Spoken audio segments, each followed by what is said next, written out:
Pourquoi certaines idées ont plus d'impact que d'autres? Je ne vais pas vous lire la définition de Wikipédia qui vous dit en gros qu'une idée est une solution nouvelle. Mais regardez autour de vous. La plupart des gens ont les mêmes idées, ont les mêmes informations. Donc, qu'est-ce qui va faire la différence? Ce qui importe le plus pour créer un impact avec vos idées, c'est la façon dont elles sont présentées et non les idées elles-mêmes. Peu importe ce que vous voulez transmettre aux autres dans votre contenu ou dans votre discours. Ce qui importe le plus et qui aura le plus d'impact, c'est la forme du message, c'est la sauce secrète, c'est le petit pain qui enveloppe la galette de viande, la galette de pommes de terre. C'est séduisant, ça a de la gueule. Et votre message ne doit pas uniquement s'appuyer sur le fond. C'est comme enlever les petits pains autour de la galette de viande, autour de la galette de pommes de terre. Regardez-moi ça. Ah, c'est moins séduisant d'un coup, ça ressemble plus à grand chose. Mais vous allez me dire, il y a des millions de chaînes de restauration rapide dans le monde. Oui, c'est vrai, mais il y a quelque chose en plus. Pourquoi certaines sont-elles plus populaires que d'autres? Comme Burger King en France, comme Shake Shack aux États-Unis. Qu'est-ce qui fait leur succès? Est-ce que vous croyez que c'est uniquement leur galette de viande ou leur galette de pommes de terre? Ce qui fait leur succès, c'est la sauce secrète et les petits pains qui enveloppent ces galettes. Tout comme les burgers, pourquoi certaines personnalités ou certains conférenciers sont-ils plus populaires et plus écoutés que d'autres? Comme je l'ai dit, il y a un grand nombre d'idées chaque jour. Et aujourd'hui, les idées, c'est comme des marchandises. Ces marchandises ont peu de valeur, à moins qu'elles ne soient transmises par quelqu'un que les gens écoutent vraiment. La question qu'on pourrait se poser, c'est pourquoi les gens regardent-ils et écoutent-ils des personnes comme Tony Robbins? Est-ce que ce qu'il dit est si unique, original et révolutionnaire? J'en doute. Permettez-moi de vous suggérer la chose suivante. Ce n'est pas ce qu'il dit, mais comment il le dit. La première chose à faire, c'est de vous demander comment je vais parler de cette idée, comment je vais la présenter. Quand vous parlez, ce qui est important, ce n'est pas le cadeau en lui-même, mais le papier cadeau, l'emballage dans lequel vous allez donner ce cadeau. C'est ce qui va faire une bonne première impression et c'est extrêmement important. Donc ce qu'il faut retenir, c'est comment vous délivrez votre message, la forme, l'emballage, le papier cadeau et pas uniquement ce que vous dites, le fond, le cadeau en lui-même. C'est pourquoi capter l'attention est si important. Et du coup, je souhaiterais vous présenter un entrepreneur américain à succès, Gary Vaynerchuk.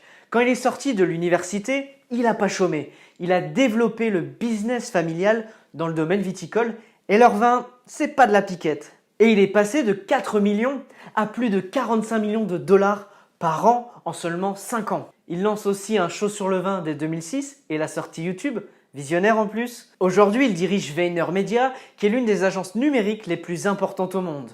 Il a aussi fait partie des premiers investisseurs de Twitter, Facebook et Tumblr. Maintenant, je souhaiterais vous présenter une étude de cas d'une vidéo de Gary qui s'appelle Monday Morning, lundi matin en français.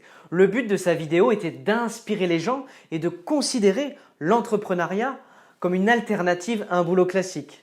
Vous allez voir que cette vidéo va vraiment attiser votre curiosité, garder votre attention et à la fin, ça va vous laisser avec un fort sentiment d'être prêt à traverser chaque obstacle, chaque mur dans votre vie. Je vais l'analyser du début à la fin pour vous montrer pourquoi il s'agit d'un contenu si convaincant.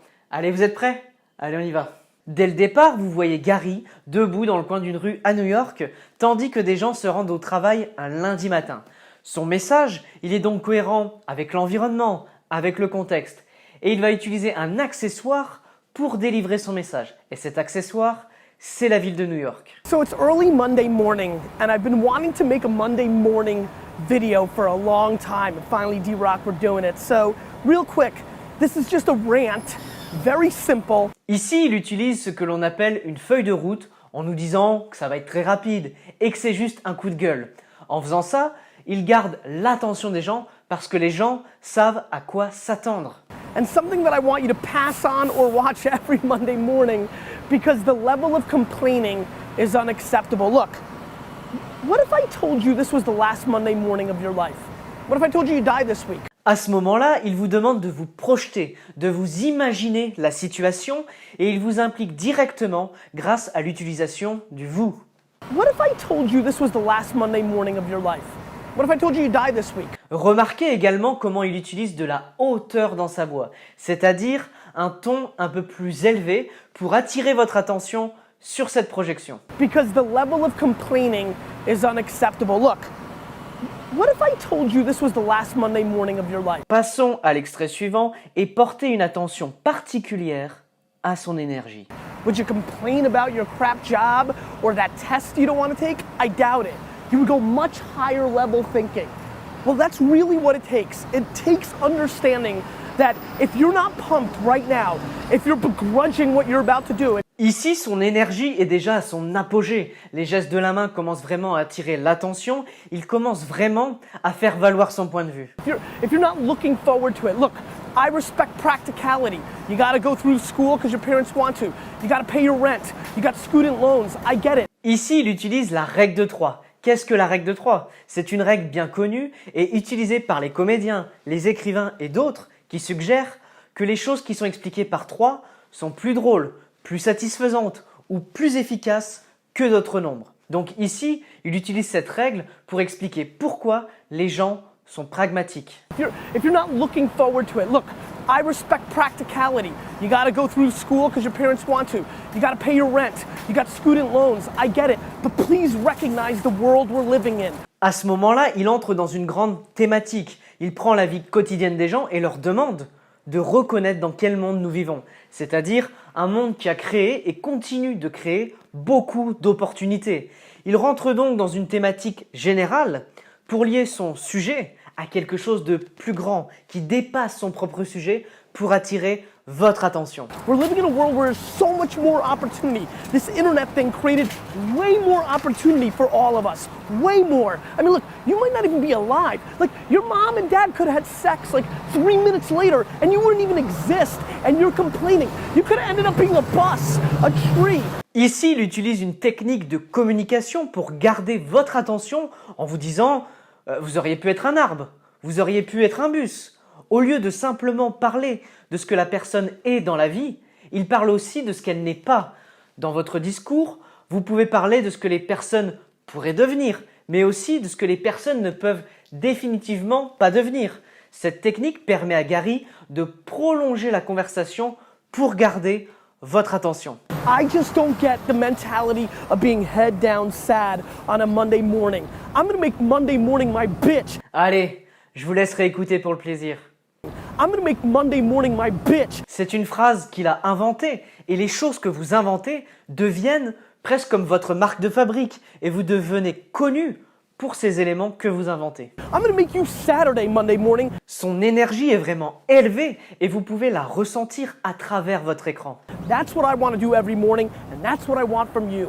Please take a step back and think about how awesome it actually is. And then recognize that you can attack the world in a totally different way because you were lucky enough to be born during this era. Ici, il fait le point avec vous en vous disant que vous êtes très chanceux d'être né à cette époque pleine d'opportunités et que vous n'avez aucune excuse pour ne pas faire quelque chose de grand. On voit ici qu'il insiste particulièrement sur le mot « s'éter », à la fois verbalement et non verbalement. Because you were lucky enough to be born during this era. Et pour finir en beauté, il invente la phrase « Fuck you Monday ». Fuck you, Monday. Pour finir, combien de fois vous avez bloqué sur des mots? Ces moments où vous remplissez vos phrases par des E et des Est-ce que vous avez envie de développer une compétence verbale indispensable? Si vous voulez améliorer vos conversations et les faire passer à un niveau supérieur, je vous invite à cliquer sur le lien dans la description. Vous allez avoir accès à 5 conseils simples pour transformer n'importe quelle conversation. Je vous assure, la liste des bénéfices est longue comme mon bras.